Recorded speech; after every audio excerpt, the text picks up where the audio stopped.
guya kuma olura obdi kekesa guya tokolu nafaya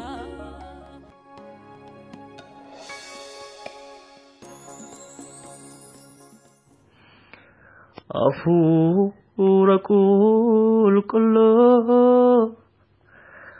Afura kul kullu Afura kul kullu Afura kul kullu Afura kul kullu Afura kul kullu Ansi hawera sidebdera muladuna rati Ansi hawera sidebdera muladuna argamun ke aika argamun ke gaafi ulfaata deebisa argamun ke aika argamun ke gaafi ulfaata deebisa argamun ke amin amin amin amin Afura kul kullu Afura kul kullu Afura kul kullu Afura kul kullu Afura kul kullu Afura kul kullu Ansi hawera sidebdera muladuna rati Ansi hawera sidebdera muladuna rati argamun ke aika argamun ke gaafi ulfaata deebisa argamun ke amin amin amin argamun ke aika argamun ke gaafi ulfaata deebisa argamun ke Gadifa kenyani sibaru barbada atna wajin ta'u cala malan feda iddo atin jire halkani bari'u guyani sinihu jiranyi mijau Araarake jaalalake gargaarsake hundumaaf si galateeffanna waaqayyo keenya abbaa keenya waaqa barabaraa waaqa guddaa hundumaa dandeessu si galateeffanna waaqa irratti lafa irratti ulfinni galanni guddinni siif haa ta'u nuyi kan keeti sinnu uume erga biyya lafaa kanarra dhufnes dhuunfaa keeti qabeenya keeti situ nuun hojjeta jireenyi keenya hundinuu kan keeti yaa waaqayyo ati qulqulluudha abbaa keenya ulfinni galanni barabaraa siif haa ta'u waan nu fo'atteef galanni siif haa ta'u funyoo safara keenya mana kee keessa waan nu gooteef si galateeffanna galanni ulfinni siif haa ta'u ixaa keenya iddoo aarsaa kee waan gooteef si galateeffanna Kiristoos ilma waaqayyoon jaallatamoo waan nu gooteef si galateeffanna galanni barabaraan siif haa ta'u amma yeroo kana yaa waaqayyo sirraa barachuuf jenna ati nu barsiisi sirraa barachuuf jenna ati nu barsiisi sirraa dhaga'uuf jenna ati nutti dubbadhu namni foonii homaa dubbachuu hin danda'u waa'ee kee ibsuu hin danda'u waa'ee kee ibsuu kan danda'u hafuura kee qofa hafuurri kee nama namaan barsiisaan hundumaa beeku maqaa Yesuus Kiristoosiin nu haa barsiisu ana na barsiisi obboloota koo warra dhaggeeffatan hunda isaanii barsiisi ingootaa siyaa galatu maqaa gooftaa Yesuusiin ameen. Sagalee Waaqayyoo keessaa iddoo tokko nan dubbisa. Roomee 12:1 irraa akkas jedha. Ammas yaa obboloota koo araara Waaqayyoof jedhaati namummaan keessan qulqullaa'aadhaaf Waaqayyo duratti fudhatamaa akka ta'utti aarsaa jiraatu gootanii akka isa dhiyeessitan isin nan gorsaa. Akkasittis hafuuraan Waaqayyoof hin sagaddu. Ameen. Har'a kan ilaallu waaqeffannaa Waaqayyoo namarraa barbaadu jedhu jalatti walii wajjin hin ilaalla. Gooftaan immoo nutti dubbata galanni Waaqayyoof haa ta'u. Barumsi keenya damee baay'ee of jalaa qaba yoo Waaqayyo jedhe amma itti seensarra jirra wanta ta'eefi torban darbe ilaalaa turre waa'ee Waaqayyo maaliif akka nama uumee ulfina isaa dubbachuuf Waaqayyo uumama isaa namootarraa ulfina akka barbaadu ulfina isaa himuudhaaf nama akka inni uume ilaalaa turre. Amma immoo waaqeffannaa Waaqayyo namarraa barbaadu jedhu jalatti waan muraasa duwwaa dubbanne yeroo biraasitti fufna. Waaqayyo waaqeffannaa akkamii namarraa barbaada yoo jenne sagalee Waaqayyo amma dubbifne irraa waan baay'ee arguu dandeenya. Isaan dura garuu akka waliigalaatti Waaqayyo waaqeffannaa akkamii namarraa barbaada yoo jenne jireenya ofii kennu of kennanii Waaqayyoof hojjechuu kan Waaqayyo namarraa barbaadu. Uumama 4 lakkoofsa 4 yoo dubbifanne waa'ee Qaayinii fi waa'ee Aabeliin ilaalla iddoo sanatti. Qaayinii fi Aabel ijoollee Addaam akka turan hundi keenya beekna. Hojiin isaaniis adda addadha. Inni tokko qotee bulaadha, inni tokko immoo horsiisee bulaadha. Horsiisee bulaan Aabelidha. Qaayin immoo inni immoo qotee bulaadha. Midhaan adda addaa qotee argata. Guyyaa tokko garuu lamman isaanii waa tokko murteessan. Fuula Waaqayyoo duratti aarsaa dhiyeessuu. Qaayilii isa qoterraa ija midhaan isaarraa Waaqayyoof dhiyeessuu barbaade. Aabel immoo horii isa horsiisaa jirurraa hoolota isaarraa bushaayee isaarraa Waaqayyoof aarsaa dhiyeessuu barbaade. Galanni Waaqayyoof haa ta'u. Uumama 4 irraa maal jedhaa? Waaqayyo gara Aabeliif gara aarsaa isaa ilaaleedha. Ilaalaa iddoo kanatti. Waaqayyo gooftaan keenya maal nurraa barbaada beektuusin? Mootiivii keenya barbaada Waaqayyo.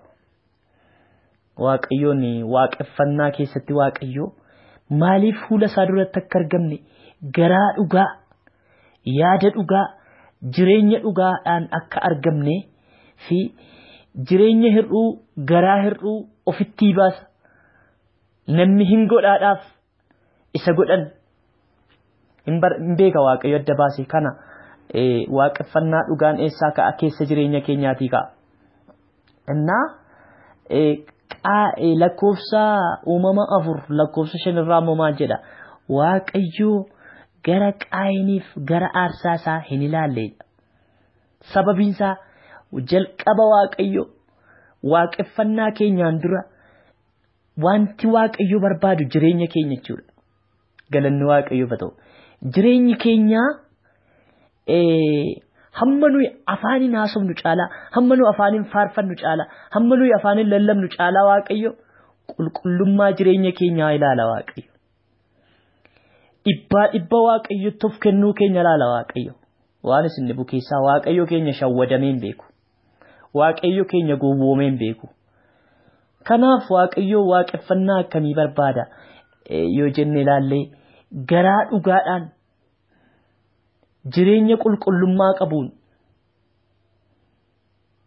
yaada dhugaadhaan bara kana keessaa qulqullummaan mana Waaqayyoo keessaa jireenya namootaa keessaa baay'ee rukutamee isa dhumaarra jira. Namni afaaniin dubbachuu barbaada malee keessa isaatiin Waaqayyoon gammachiisuun barbaadu. Hojii isaatiin, dubbannaa isaan, yaada isaan, adeemsa isaan Waaqayyoon gammachiisuun barbaadu. Afaaniin nama shawwaduu barbaada. Namni shawwadama, namni gowwoomfama. Waaqayyo gooftaan keenya garuu hin shawwadamu, hin gowwoomfamu. Galanni ulfinni Waaqayyoof haa ta'u. Kanaaf Roomaa 12 amma dubbifanne irraa maal jedhaa?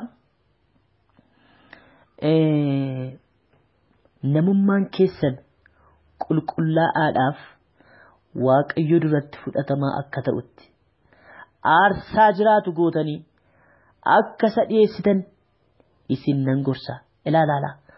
Aarsaa Waaqayyo barbaadu sitti maan namummaa namaa qulqullaa'aa Waaqayyo duratti fudhatamaa isa ta'e sana barbaada Waaqayyo nurraa. Innaa utuun faarfatin dura, utuun lallabin dura, utuu waa tokko tajaajila illaatin dura Waaqayyo Waaqa keenyaaf namummaa keenyaan qulqullaa'uu qabna. Galanni Waaqayyoof haa ta'u. Waaqeffannaa dhugaanni Waaqoo barbaadu kana. Waaqayyo duratti fudhatama kan qabu isa kana. Innaa yoo akkasitti ta'ee jedhe kutaa kanarraa Waaqayyoof hafuuraan Waaqayyoof hin sagaddu. Hafuuraan Waaqayyoof sagaduun bifa kanaani malee hafuuraan Waaqayyoof sagaduun lafa gangalachuu miti. Hafuuraan Waaqayyoof sagaduun waan biraa miti. Namummaa keessan qulqullaa'aa fi Waaqayyo duratti fudhatamaa akka ta'utti aarsaa jiraatu gootanii isa dhiyeessaa.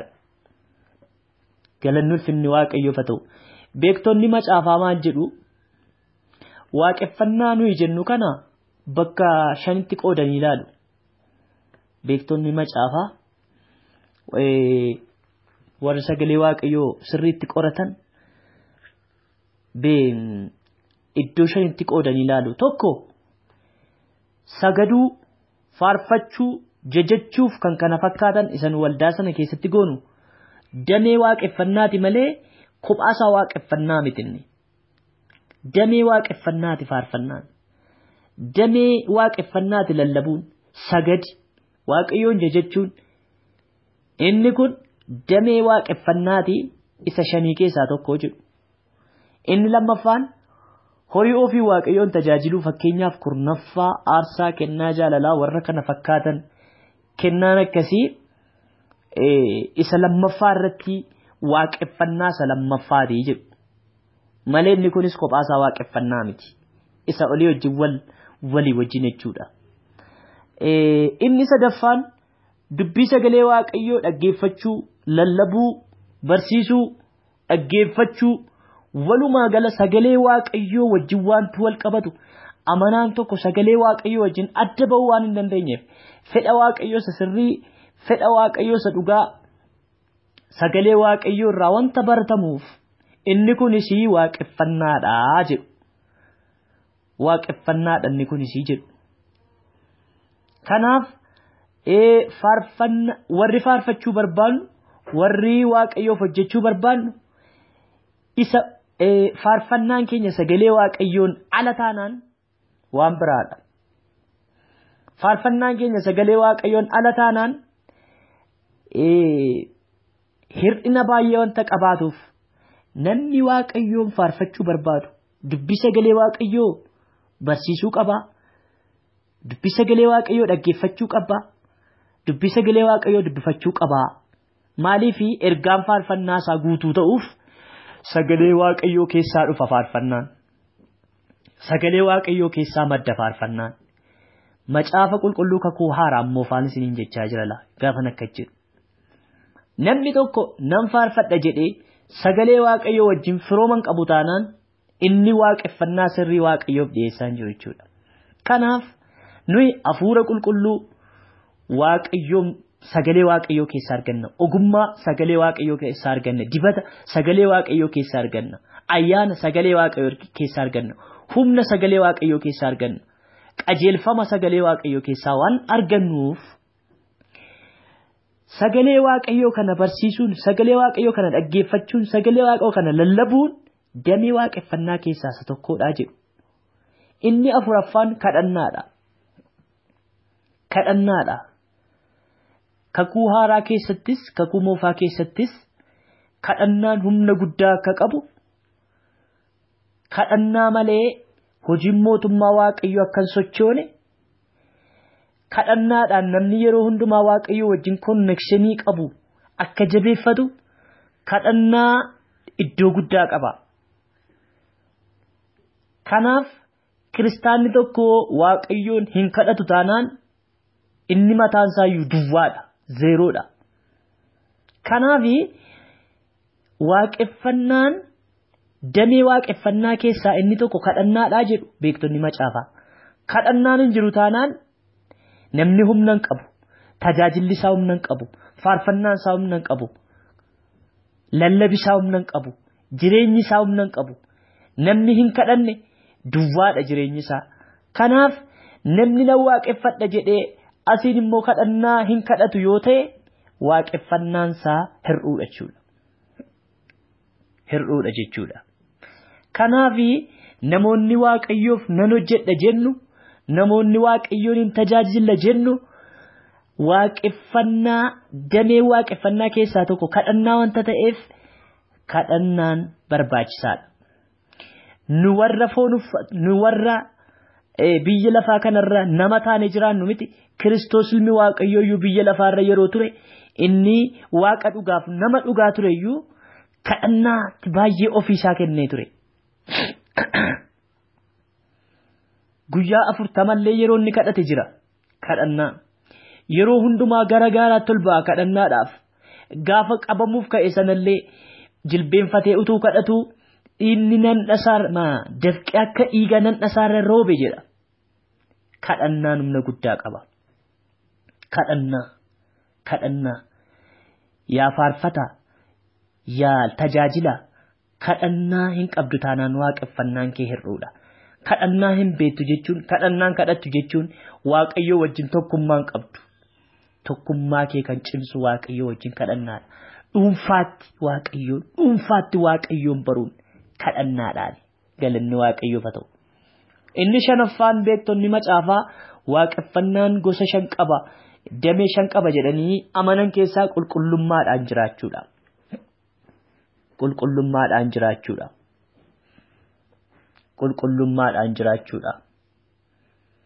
Sagalee Waaqayyoo kana keessaa iddoo baay'eetti waa'ee qulqullummaa sagalee Waaqayyoo dhugaa ba'a. Sagalee Waaqayyoo maal jedha? Ani qulqulluu akkan ta'e isinis qulqulloota ta'a jedha. Namni Waaqayyoo, namni Kiristoosiin waaqeffatu Kiristoosiin fakkaachuu qaba. Namni Waaqayyoo Waaqayyoon fakkaachuu qaba. Waaqayyoon fakkaachuu keessaa tokko qulqullummaadha. Arraba ofii hamaa kan dubbanneef shaakalchiisu, yaada hamaa kan yaadneef yaada ofii shaakalchiisu, jireenya qaama ofii hundumaa qulqullummaan akka sagalee Waaqayyootti jiraachuun waaqeffannaadha. Indoominni kun waaqeffannaa isa Waaqayyo barbaadu keessaa tokko. Kanaaf eenyuun iyyuu haa ta'u, eenyuun jireenyi isaa qulqullummaan qabu taanaan inni Waaqayyoon faarfachuu, tajaajiluu hiikan qabu jechuudha. Tajaajilli isaa hiikan qabu, faarfannaan isaa hiikan qabu wanti inni godhu. Sababiin isaa namni Yesuus Kiristoos yeroo tokko Fariisotaan maal jedhee, isin abbaa keessan fakkaattu. Hojiin keessan, haasaan keessan, jireenyi keessan abbaa keessan fakkaata. Abbaan keessan immoo seexana sanadha. Nuyi wanuma aakti goonu fakkaanna. Adaraa keessan waaqeffannaan qulqullummaa of keessaa hin qabne waaqeffannaa miti. Waaqayyoon nan waaqeffadha, Waaqayyoof hojjedha namni jedhu kamiyyuu qulqullummaa isaa hin eeggatu taanaan, akka sagalee Waaqayyoo jedhutti hin jiraatu taanaan inni Waaqayyoo waaqeffachaa hin jiru, waan biraa waaqeffachaa jira. Kanaaf obboloota koo isinitti himaa, damee waaqeffannaa keessaa kan ta'e tokko qulqullummaadha. Galanni ulfinni Waaqayyoof haa ta'u.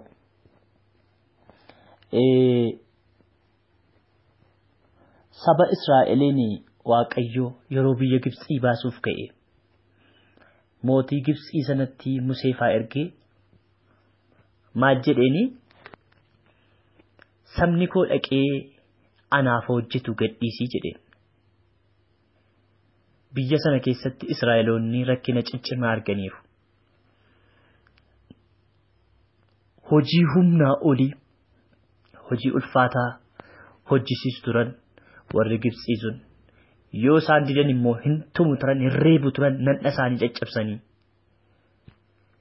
Waaqayyo gooftaan saba koo gadhiisii dhaqee anaaf hojjetu jedha. Ba'uu 5:3 arganna. Saba koo gadhiisii dhaqee aarsaa anaaf dhiyeessu. Ba'uu 7:16 immoo saba koo gadhiisii dhaqee naa tajaajilu jedha.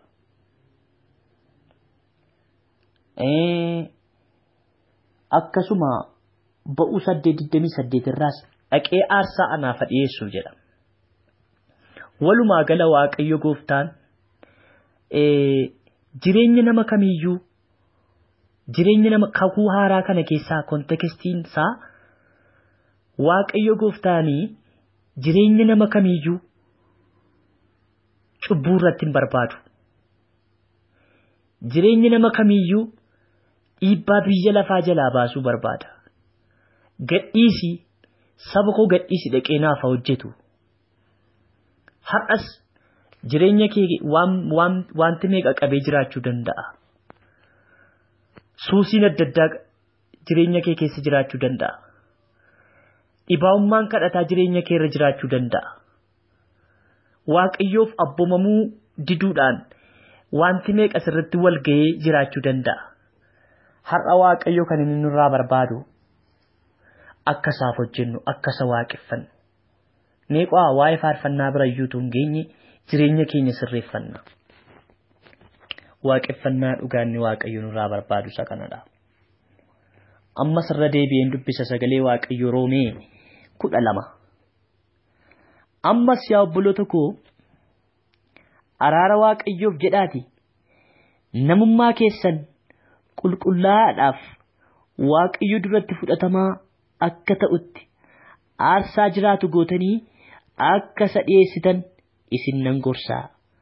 Akkasittis hafuuraan Waaqayyoof hin hojjettu jedha.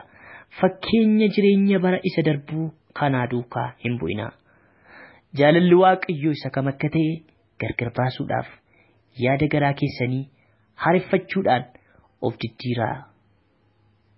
Jaalalli Waaqayyoo immoo waan gaarii ta'e, waan isa duratti fudhatamaa ta'e, waan akeeka isaa fiixaan baasus hubachuudha jedha. Kanaaf yaa obboleessa koo yaa obboleettii koo kanan sitti mu'arraa Waaqayyoo waaqessuu yoo barbaadde jireenya kee qulqullummaatti eegi. Waaqayyoo waaqessuu yoo barbaadde kadhannaatti cimi. Kadhannaatti cimi. Waaqayyoo yoo waaqeffachuu yoo barbaadde garaa kee guutuu Waaqayyoo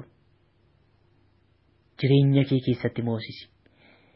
Namummaa kee guutuudhaan, yaada kee guutuudhaan, humna kee guutuudhaan Waaqayyoof hojjedhu. Waaqeffannaa dhugaanni Waaqayyo barbaadu isa kana. Yeroo biraa immoo waa'ee faarfannaatti hin deebina. Waaqayyoon immoo nu gargaara. Nu barsiisa Waaqayyo gooftaan. Yaada garraamiif yaada gaddeebi'aadhaan wal tajaajila. Yoo akkas ta'e Waaqayyo immoo darbee hojii isaan hojjeta.